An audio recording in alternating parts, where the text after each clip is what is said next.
Welcome to the Ultimate Issues Hour on the Dennis Prager Show. The third hour on Tuesday each week is devoted to some great issue of life. And today it's a little different. It is a great issue, but it's still a little different because a biography of a major religious figure has just been published. And it is skyrocketed to nearly the very, very top of Amazon, which is unbelievable, given that every book in print is on Amazon. And it is the number one book, which is fascinating, the number one book in Christian leadership at Amazon, and yet it is a book about a rabbi. And I have the author in the studio with me. There are figures, and I'm going to discuss this with Rabbi Joseph Telushkin, the author of this major best-selling book just published. And it is titled simply Rebbe, R-E-B-B-E. The subtitle, The Life and Teachings of Menachem Schneerson, the most influential rabbi in modern history, which is correct. That is exactly what he is. And anybody interested in religion will be interested in this. There is a blurb by me. I have to give a, what is they called, when you give the information that you're supposed to give out, full disclosure. That's it, full disclosure. There is a blurb by me on the top of the back of the book. And I compare it to Eric Metaxas's biography of Dietrich Bonhoeffer to give you an idea of how highly I regard this book. But I did want you to know that I had read it and already reviewed it in terms of giving it a blurb. I'll tell you why I'm interested. I'm interested because, first of all, it's very rare that you can make the biography of a good person interesting. Because it's easy to write a biography of Hitler or Stalin. It's tougher to write a biography of people who basically only did good with their lives.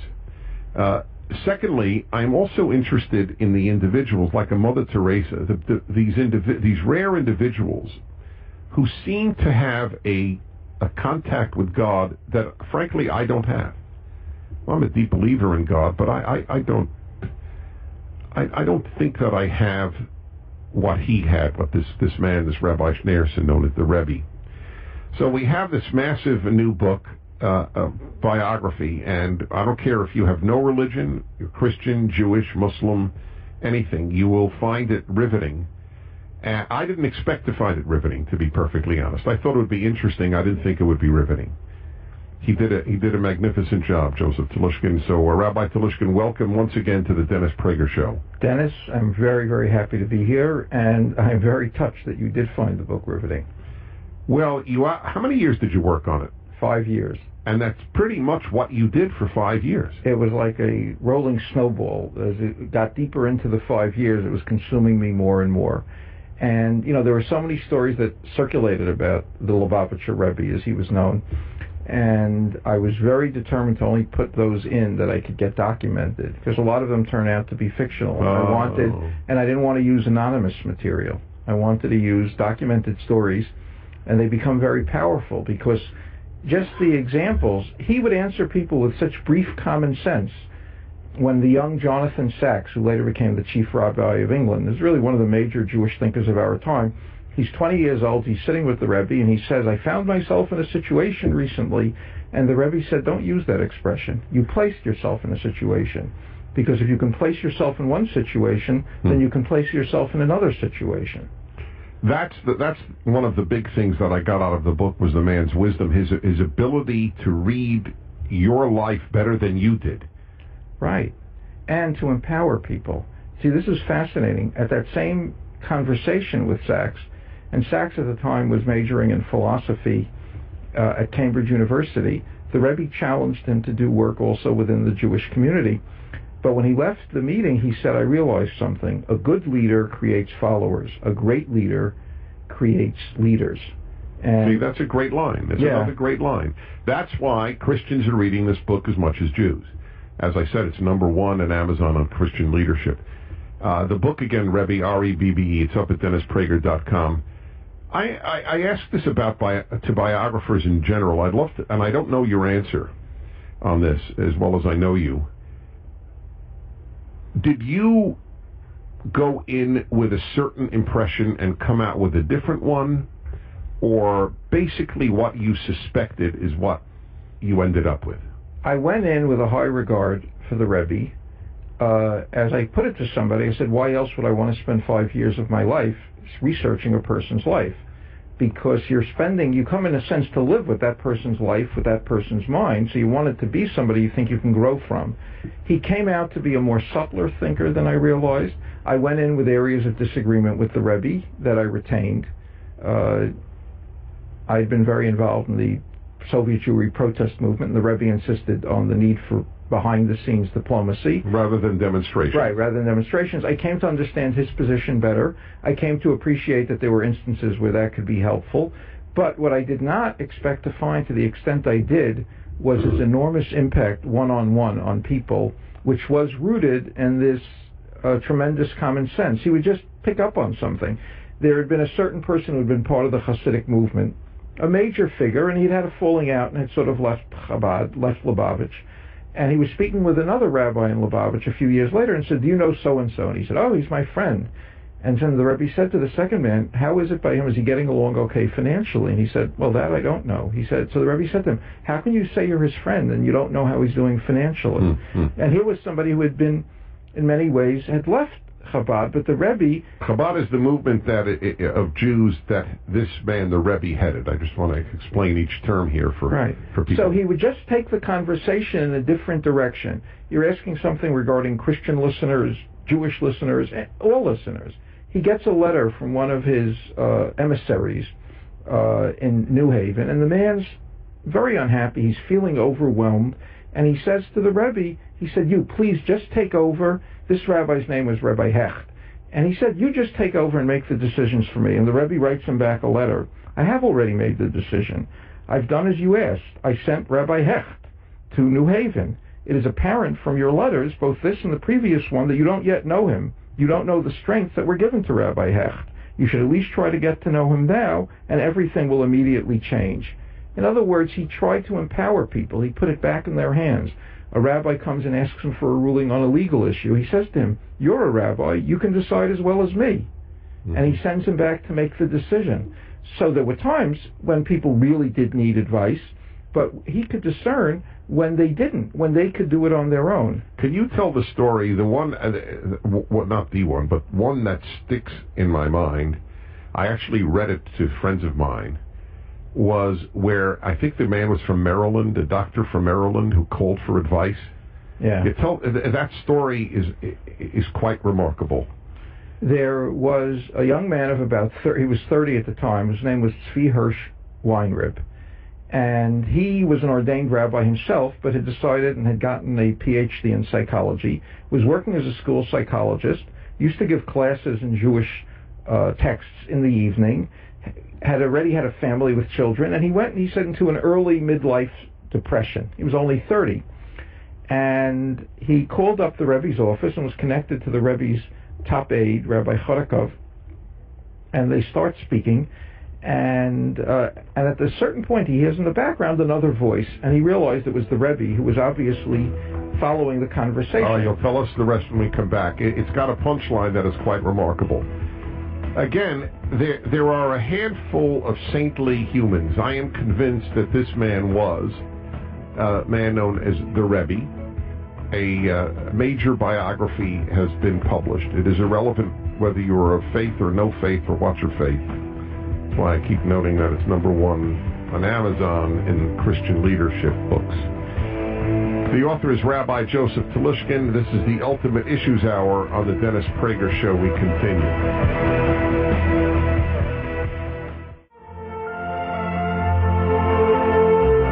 Hi, everybody. Welcome back. Dennis Prager here. Ultimate Issues Hour this time it is not so much of an issue as a person, a man, in fact. Most influential rabbi of the 20th century biography has just come out. Christians are obviously reading it in great numbers. I mean, it's like you don't have to be a Buddhist to read about the Dalai Lama. You don't have to be a Catholic to read about Mother Teresa. This is a remarkable book written by a remarkable storyteller and writer, and that is Rabbi Joseph Telushkin. The book is a major national bestseller. It's just been published. The book is titled simply Rebbe, R-E-B-B-E, which is a variation on the word rabbi, but he is known by everybody as the Rebbe. And the book is up at DennisPrager.com. And it's divided into various areas of life and the way in which the Rebbe's views would be expressed in those arenas. It's filled with stories, and I think people learn best through stories. That's the biblical way of teaching values, is mostly through stories, and that is why people read Shakespeare. Shakespeare are stories. Stories are very powerful. So here is a story. I think you should start it again, because I was just I think this story is applicable to every one of us. That's the reason I want people to hear it. So let's make it very clear what happened. So we'll start again. There is a man who is in Maryland. His name was Zvi Hirsch Weinrib. Right. He had a PhD in psychology. He was also an ordained rabbi. And at the age of 30, he was feeling very overwhelmed. He was married with 2 children. He was working as a school psychologist. He was also doing some rabbinic work.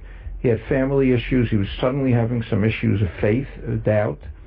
And he called up the Rebbe's office and was speaking to the Rebbe's top aide, Rabbi Chodakov, and the Rebbe was there in the background. Chodakov was repeating aloud what Weinrib was saying, and the Rebbe was answering.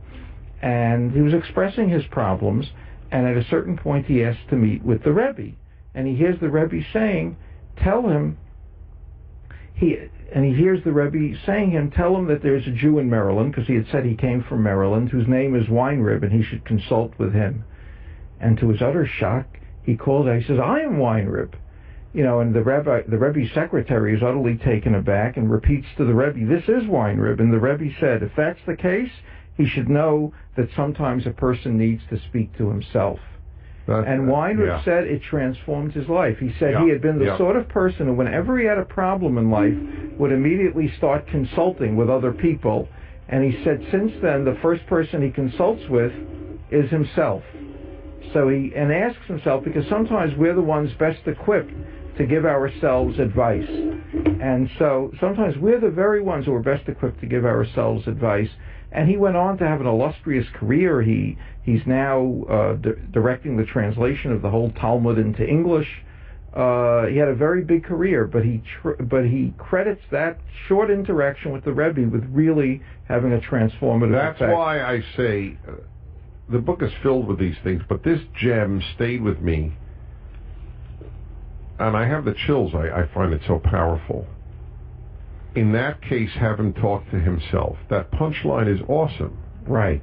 It would be as if I called somebody for advice, and the guy said, where do you live? And I said, Los Angeles. Oh, Los Angeles, speak to this guy, Dennis Prager.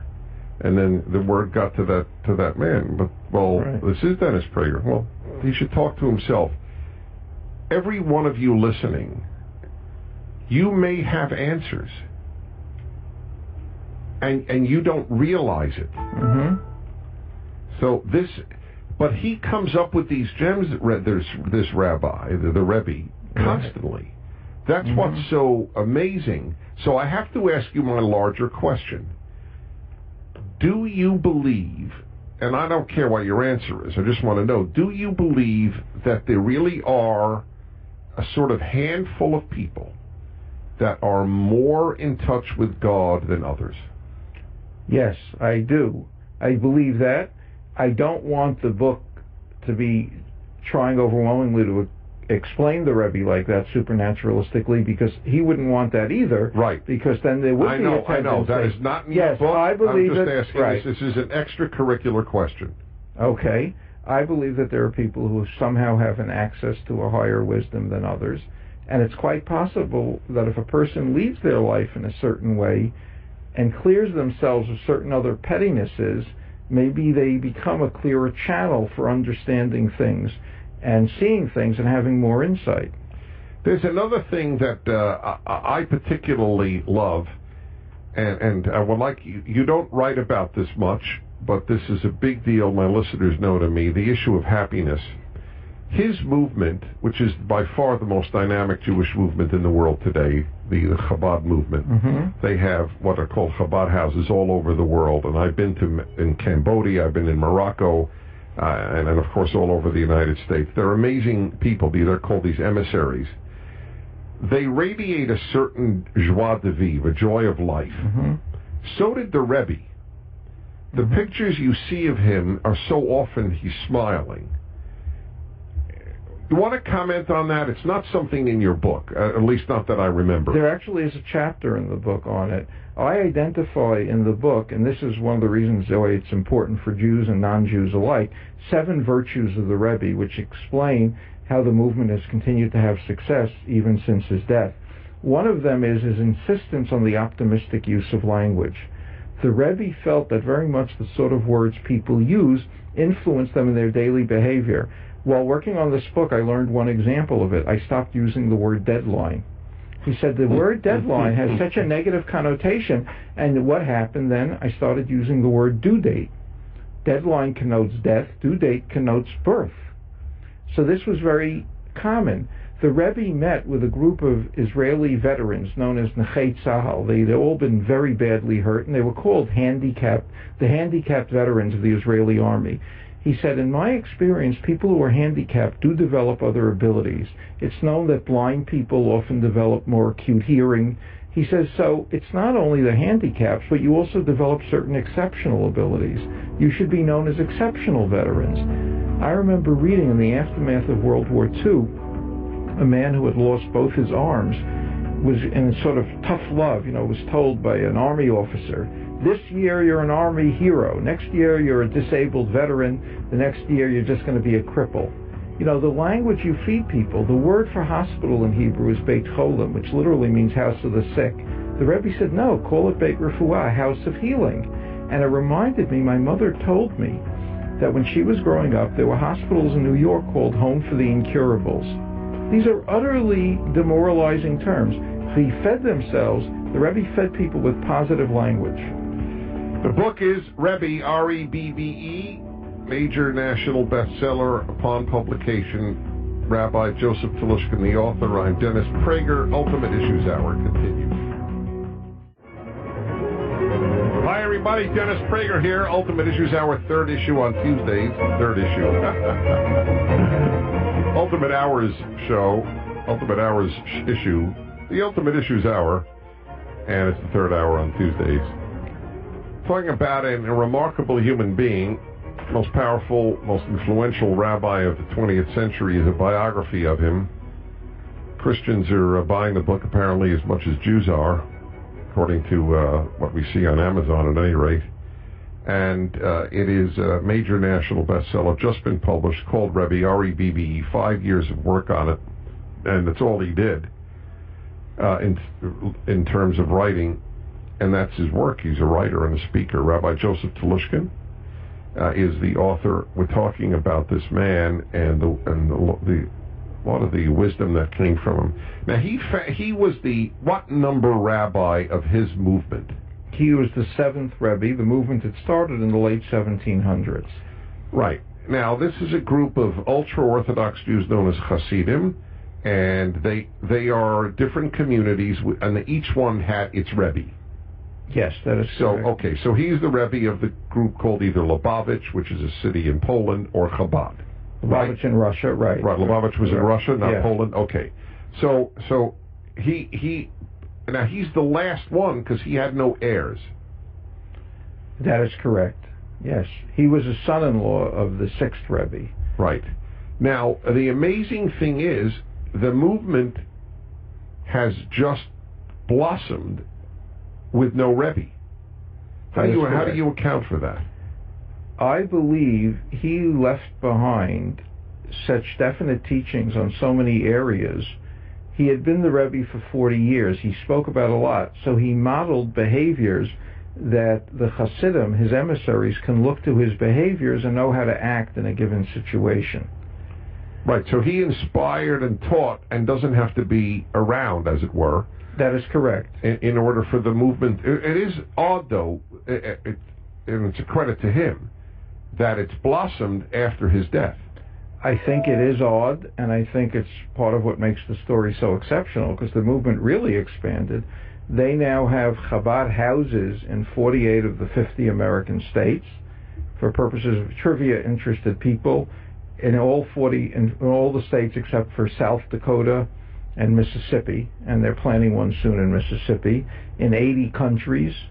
So they celebrate bar mitzvahs in the Congo, in Cambodia.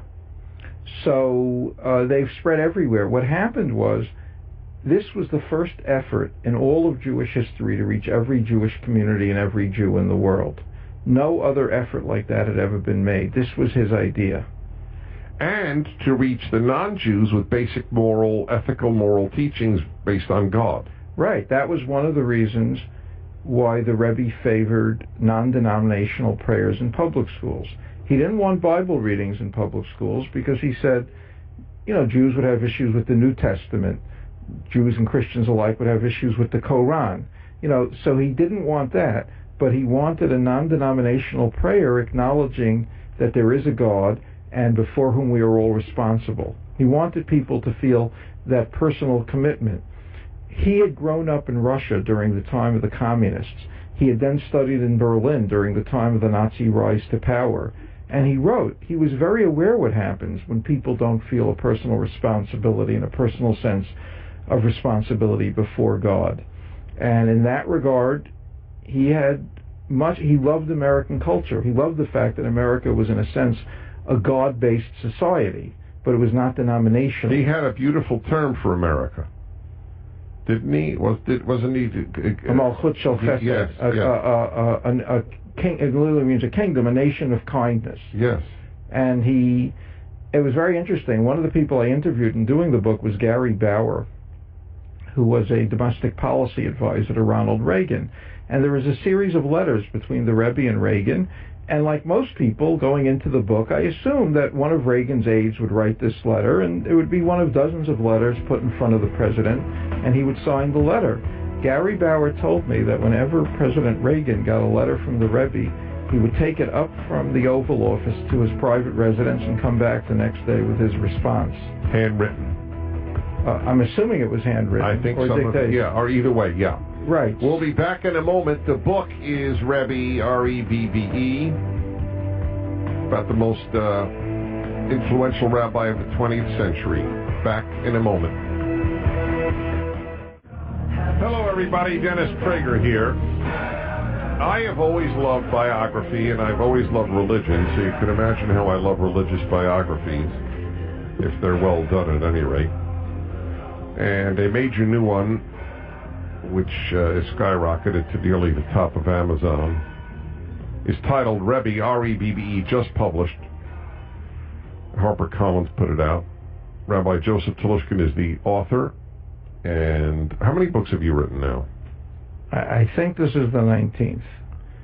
2 of them were written with a good friend of yours, Dennis Prager. That is correct. And the other 17 were solo. Of course. Well, I actually wrote some work for television with a producer named Alan Estrin. That's right. You have a lot of ties to this show. This is the 19th, though. That's quite remarkable. But this is unique, obviously, in that I think it's your only biography. Is that correct? I had written a short biographical work of Hillel. Oh, Hillel, that's right. Yes, I recall that. This rabbi is a remarkable figure, and people of every faith are reading the book because it's about a remarkable figure. There's a lot of I don't like using the word or the term because it's often cynically looked at, but self-help. I'll use the term because there's nothing better than self-help. That was the great story you told. Mm-hmm. Then yes. Talk to yourself. That's why right. I love that story so much. Give another example of a life lesson from his teachings.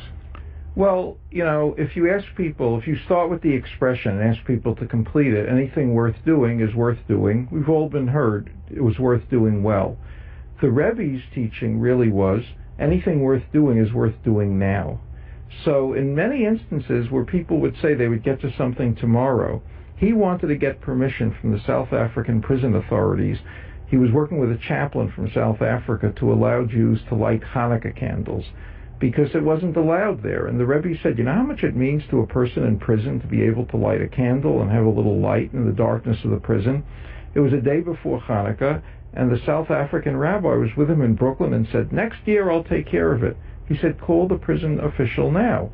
He said, okay, I'll do it in the morning. He said, no, right now. He said, it's the middle of the night in South Africa. He said, so the Rebbe said, if he gets a call from you in the middle of the night, he'll take it even more seriously. And so that advice I've still not had the chutzpah, I haven't had the nerve to follow, but it was very characteristic of what he would say. How often do we put off making a phone call, doing something that we don't want to do, but we know we're going to have to do it. Right. And so his attitude was, do it. Do it first. Then the rest of your day will seem easy. So that's an example. Or we're all familiar with the expression, the straw that broke the camel's back. And it refers to if you're undertaking too much. The Rebbe's attitude was more akin to, no, that extra deed might be the very thing that will help bring the world's redemption, will help bring about great improvement. He also had a philosophy of what he called Hatzlacha Bizman, which means success with time, which he said he learned from his father-in-law. His father-in-law, under the communist regime in Russia, was about to travel from St. Petersburg to Moscow. He knew he was in danger of being arrested, and subsequently he was. Yet when he walked into his father-in-law's office an hour before he was to leave for the train station, he was sitting there calmly doing his work. He said, how could you be calm? I'm so nervous at this time. His father-in-law said, we have a limited amount of time. We can never add to our time, which means when we're working on something, we have to not think about the past and we have to not think about the future. Both of them will divert us from doing what we can effectively do now. And that's, he said, how you achieve success with time. Whatever you're doing at this moment becomes so important. And he was known for that. He had a lot of concerns pressing on his head, but when he would be meeting with somebody, that person's needs would be what would most concern him. And he met with people all through the night, right? I mean, he usually went to bed at like 3 a.m.? 3 nights a week he would meet with people, and would usually go to 3 or 4 in the morning. Yeah. I mentioned that he didn't have an heir, because in that was a dynastic succession issue in his movement, Chabad. Right. So it is now Rebbe-less. How, to the best of your ability to ascertain, because I don't think he ever expressed anything about it, did he handle the fact that he could not have children? In the course of the book, I mentioned only 3 instances in which I ever saw that anybody even made reference to him about it, and he didn't discuss it. For all that we know is that he obviously, the people with whom he confided were his father-in-law, his mother. His father, unfortunately, had died subsequent to the Rebbe's leaving Russia, and his wife. So we don't know. We know it's particularly tragic that he didn't have children, because both he and his wife had a particular love for children. They really loved playing with children, and but he never addressed it. The irony, of course, was that Hasidim, infertile couples, were constantly coming to him for blessings, and they relied sort of on a teaching in Jewish sources that a person can't cure himself. There are times of in a situation like that, they were not deterred from asking him for a blessing by the fact that he didn't have children, because they didn't know why. As he said, we don't know why. When people would press him on the issue of why did God allow the Holocaust, he said the only one who can answer that question is God. Which is the only legitimate answer. Mm-hmm. It's one of the reasons I so respect this man. Right. Now, there are areas, obviously, where neither you nor I have the same theology as he. We don't believe necessarily in the 6 literal days. But I've always said, so what? I've never understood why that bothers people, that other people believe that 6 days is literal. There are people who are great scientists who believe that. Part of his genius was the fact, and this is interesting, and it challenges all of us who have passionate views, he focused on commonalities. When a rabbi said to him... All right, tell us the story in a moment. Back in a moment, the book Rebbe up at my website.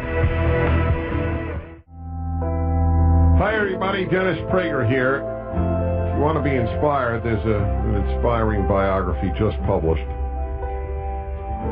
Biography of a rabbi, but it's number one on Christian leadership books on Amazon. Why wouldn't it be? Who doesn't read today books about people of different faiths? I mean, the book is titled Rebbe. It's about the rabbi of the Chabad movement, and who lived. When did he die? In 1994. Yeah. 20 years. It's going to be 20 years. Right. In 2014, it will be. Is. It will. All right. It will. Yes. Okay. You were mentioning commonalities. What was your point about that? So a rabbi wrote him a letter about an area of disagreement that he had with the Rebbe, and it was clear that they couldn't easily resolve that issue. So the Rebbe wrote him back. He said he acknowledged the disagreement, and he said, but remember, there are 612 areas on which we agree. You know, obviously, metaphorically referring to the 613 laws in the Torah. So he would not attack people by name in his public speeches. I spoke to a rabbi who had spent 20 years compiling an index to all his speeches, 1,600 pages. The Rebbe, he wouldn't attack others by name. And he would say, I criticize shitot, I criticize positions, I don't criticize people. And I found in case after case, people whose positions he had criticized quite severely were able to keep working with him on issues where they had agreements, because he never allowed a conflict to become personal. And that's part of what's enabled his emissaries to have a lot of success. They will have disagreements with other people on issues, but he didn't allow it to become personal. Well, I will tell you, I read it, and I just ended the book realizing that there are some remarkable human beings who live in any given time, and he was one of them. One does not sense that one knows him in the way that we get to know others intimately, because he didn't reveal much of himself. Himself was his religious work, his community, and his wife. And his interactions, right. Through his interactions. Yes. That's why the book was so dependent on my interviews with dozens and dozens of people who had real... Right. And been really engrossed with and him. Successfully so. So you should take a well-deserved vacation now from writing until your 20th book. Congratulations. It touches lives, your book. Thank you for your careful reading. You're very welcome. The book Rebbe up at my website, Ultimate Issues Hour. I'm Dennis Prager.